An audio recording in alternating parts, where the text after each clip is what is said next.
Hey, Ms. Mason, this is Mr. Boggs giving you feedback on your equations and inequalities unit. I'm going to start with the reflection prior to teaching the unit section. You've given me a lot of information here. What I'd like you to do, though, is also add some information about specific students and the specific classes that you're teaching at this time. If you take a look at the MYP, evaluating the MYP units, they have here, they want to see document the unit's connection with the IB philosophy of education, global international mindedness, the IB learner profiles, ATL skills. So you might say something like, I've noticed that Wani and Jordan are struggling with giving feedback, which is why one of the things I want to do in this unit is making sure that the students know how to give feedback. You also might want to think about talking about what skills they already know and are able to do and what skills you want to get them to understand. But you, instead of just cutting and pasting a bunch of stuff and then saying that that's your reflection, I'd like to see some reflection from the actual students that you're teaching at this point in time. Let me know if that makes sense. I'm going to move on to key concept. Key concepts look great. Related concepts look great. There's a lot of them. I don't know if you need all of them. I've already looked at your unit once and I liked your inquiry statement. I see that models is part of it, but then I don't know that you do all of these other ones. Global context looks great. Your statement of inquiry, mathematical models such as equations and inequalities help us represent relationships and solve problems, enabling us to make informed decisions about sustainable practices and global challenges. This is a great statement of inquiry. Ideally, this would be posted in your classroom now, and you would, as the unit goes on, you would kind of break this down, first maybe introducing what mathematical models are, and then go into what equations and inequalities are, and then talk about relationships mathematically and solving problems. But ideally, this is a really good statement of inquiry. It gives a good understanding of what students should be learning about conceptually in your class. Your inquiry questions are all very good. The only one I would maybe change is, I would not change it, but I would add what is a model, because that's in your inquiry question and your inquiry statement is you start with models.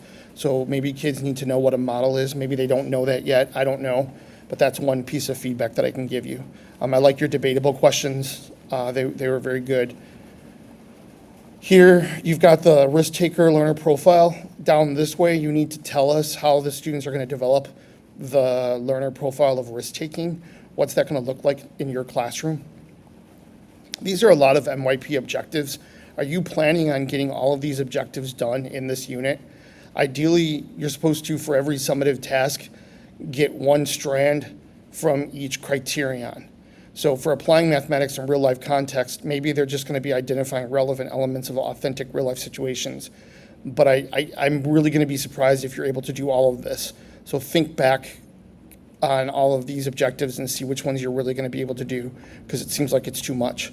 For approaches to learning, I need you to give me examples of how you're going to teach students to give and receive meaningful feedback.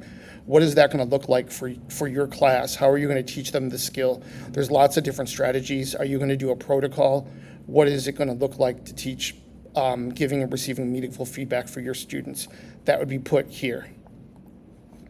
Your summative assessment looks good. I just need to know if I can print out the copies of this, because I'd like to add them at the back of the printed version of this after I upload it to the self-study.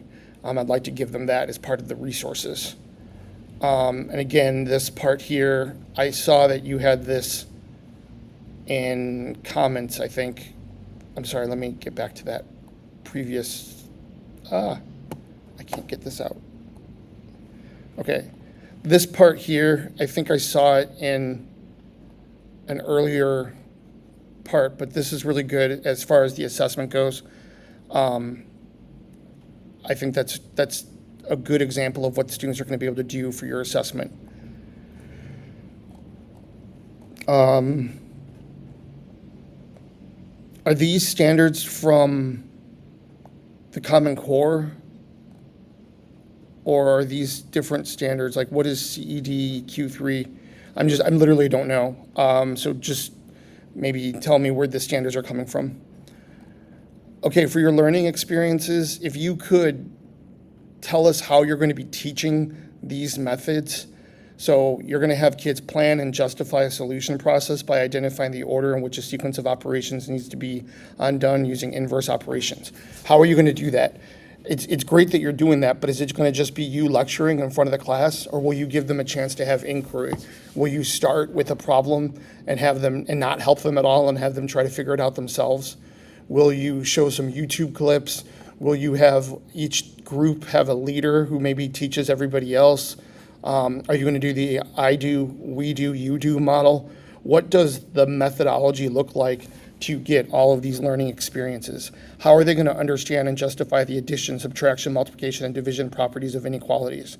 Think about like trying to have a substitute truly teach your class. What would you tell them to do for methodologies? And I know that it's kind of, hard to tell teachers to change their style, but IB is based off of inquiry. So whatever kind of inquiry methods you could get in here would be great. Formative assessments look good.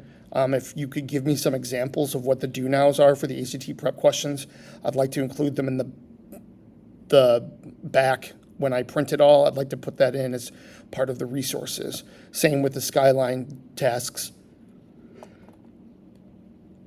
For differentiation, I was wondering if you were going to be differentiating math problems with different learning experiences for students. Will you have like a high flyer group, a just right group, and a struggling group? I see that you're going to be meeting students by their IEP, but can you go a little bit more specific? We're not going to do service learning for this, and that's it. Let me know if all of this feedback makes sense to you, and I hope you're doing well and feeling well. Take care. Appreciate you.